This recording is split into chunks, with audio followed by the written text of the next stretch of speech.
آپ حضرات کو معلوم ہے کہ آج ملک کے حالات بہت خراب ہیں اور ملک کے اندر اقتدار کا ایک لہر چل گئی ہے.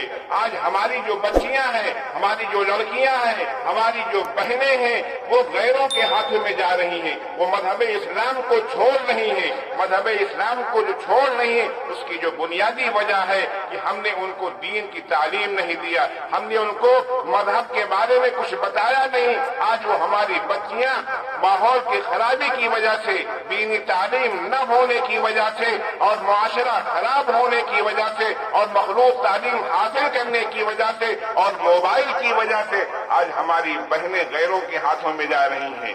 لاکھوں کی تعداد میں ہماری بہنیں مرتد ہو چکی ہیں اور اسلام سے نکل چکی ہیں. اور قرآن میں اللہ نے فرمایا یا ایھا الذین آمنوا قوا انفسکم واہلیکم نارا، کہ اے ایمان والو اپنے آپ کو جہنم کی آگ سے بچاؤ اور اپنے گھر والوں کو بھی جہنم کی آگ سے بچاؤ.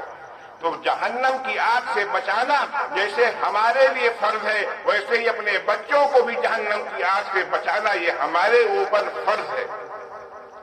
اور اگر ہم اپنی ذات کے اعتبار سے دیندار ہوں، ہم اپنی ذات کے اعتبار سے نمازی ہوں، لیکن ہماری جو اولاد ہے وہ بے دین ہے، ہماری جو اولاد ہے ہم اس کے دین کی فکر نہیں کر رہے ہیں، ہم اس کو دینی تعلیم نہیں دے رہے ہیں، تو یاد رکھیں کہ ہم کتنی بھی نماز پڑھ لیں، کتنی بھی عبادت کر لیں، کتنا بھی تہجد پڑھ لیں، تو ہمارے انعامات کی وجہ سے ہم اللہ کی گرفت میں آ جائیں گے.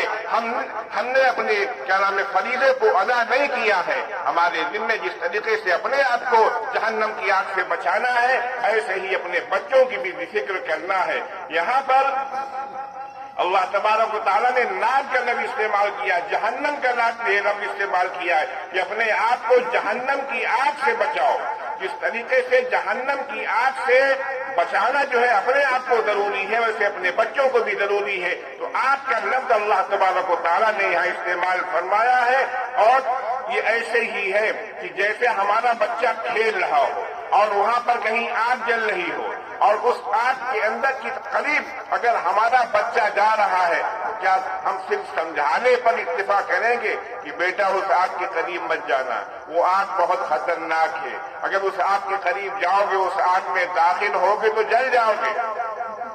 کیا اتنی ہی محنت ہم کرتے ہیں؟ کیا اتنا ہی کہتے ہیں؟ اگر ہمارا بچہ جو ہے آگ کے قریب جا رہا ہے تو ہم جو ہے صرف کہنے پر اکتفا نہیں کرتے ہیں، بلکہ ہم کھڑے ہو جاتے ہیں، دوڑتے ہیں اور دوڑ کر کے اپنے بچے کو گود میں اٹھا لیتے ہیں کہ کہیں ایسا نہ ہو کہ آگ میں نہ داخل ہو جائے یا ہمارا بچہ آگ میں جل نہ جائے. تو جس طریقے سے ہم زبانی کہنے پر اکتفا نہیں کرتے ہیں بلکہ جا کر کے اس بچے کو اپنی گود کے اندر اٹھا لیتے ہیں، ایسے ہی ہمارا صرف بچوں کو زبانی تنبیہ کرنا یہ کافی نہیں ہے. آج ہمارے گھر کا معاشرہ ماحول خراب ہے. فجر کی نماز کا معاملہ آتا ہے، ابا نماز پڑھتے ہیں، اماں نماز پڑھتی ہیں، لیکن بچہ بستر پر لیٹا ہوا سو رہا ہے. بچہ جو ہے بستر پر لیٹا ہوا سو رہا ہے، اس کی فکر نہیں.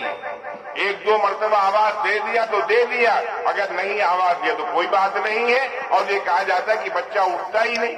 تو یہ صرف کہہ دینا کافی نہیں ہے، بلکہ اس کے لیے محنت کرنے کی ضرورت ہے. اس کو جگانا ضروری ہے، اور اس کو نماز کے لیے مسجد بھیجنا ضروری ہے.